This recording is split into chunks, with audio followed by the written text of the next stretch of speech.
Okay. கல்யாணம் ஆகாதவங்க உங்களை தொடர்பு. ஆமா கண்டிப்பா. இஸ்லாமிய வாரியத்துல எதுவும் பிரச்சனை இருந்தா கூட நம்ம அழகா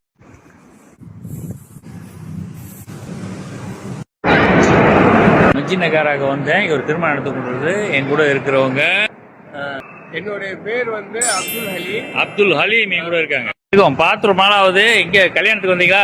ஆமா கண்டிப்பா கல்யாணம் வந்துருக்கீங்க. சும்மா அஸ்ஸலாமு அலைக்கும் வரஹ்மத்துல்லாஹி தஆலா வபரகாத்துஹு. கல்யாணத்தை பார்த்து ஒரு டக்குனு ஞாபகம் வந்துச்சு. இன்னும் நிக்கா கன்சல்டேஷன் செய்யறதா சொன்னாங்க. என்னது? இப்பதான் வந்து இந்த நிக்கா முடிச்சு வச்சேன்.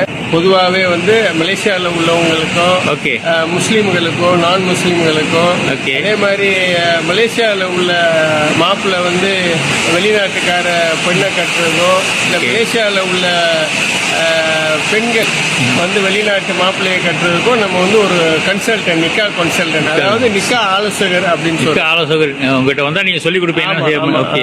அது நிறைய வேலை இருக்கு. இப்போ வந்து நிக்கா கார்டு வரைக்கும் எடுத்து கொடுத்துருவேன். அதாவது பொதுவாக எப்படின்னு சொன்னாக்கா ஃபர்ஸ்ட் வந்து டாக்குமெண்ட் ப்ரிப்பேர் பண்றது, ஹை கமிஷன் வேலை, இமிகிரேஷன் வேலை, மற்ற அந்த இஸ்லாமிய வாரியத்தில் பதிகிறது முதற்கொண்டு நிறைய வேலைகள் இருக்கனால அவங்களுக்கு கொஞ்சம் சிக்கலாக இருக்கும். அதனால நம்ம லேசான முறையில் ரொம்ப எளிமையான நியாயமான கட்டணம் வாங்கிட்டு சரியான முறையில் 7 நாள் to 10 நாள் நம்ம கரெக்டாக முடிச்சு கொடுத்துறோம்.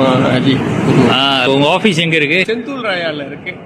ஆமாம், செந்தூல் ராயாவுக்கு நீங்கள் வந்தீங்கன்னா நீங்கள் என்ன பார்க்கலாம். நம்ம வந்து சில பேர் வந்து நண்பர்கள் மூலியமா, அவங்களுடைய சொந்தக்காரவங்க மூலியமா, என்னுடைய தொழில் ஃப்ரெண்ட்ஸ் மூலியமா வந்து நம்பரை கொடுத்துட்றாங்க. அது மூலியமா கான்டாக்ட் பண்ணுறாங்க. நம்ம எதுவும் வெளி விளம்பரங்கள்லாம் செய்கிறதில்ல. இப்படி வந்து தெரிஞ்சவங்க மூலியமா நம்மளுக்கு வந்து இந்த ஒரு நிக்கா கன்சல்டன்ட் ஒரு பிஸ்னஸ் அமையுது. ஆமாம், 20 வருஷமா செஞ்சுட்டு இருக்கீங்க. ஆமாம், 20 வருஷமா இந்த சேவையை நம்ம செஞ்சுக்கிட்டு இருக்கோம். ஓகே. கல்யாணம் ஆகாதவங்க உங்களை தொடர்பு. ஆமா கண்டிப்பா. எதுவும் அவங்களுக்கு வந்து பல பிரச்சனைகள் அரசாங்கத்திலேயோ இல்லை இஸ்லாமிய வாரியத்தில் எதுவும் பிரச்சனை இருந்தால் கூட நம்ம அழகான முறையில் எளிமையான முறையில் அதை வந்து தீர்த்து வைக்கக்கூடிய வாய்ப்புகள் நிறைய இருக்கு. இன்ஷா அல்லாஹ். அல்ஹம்துலில்லாஹ். ஓகே, இன்ஷா அல்லாஹ்.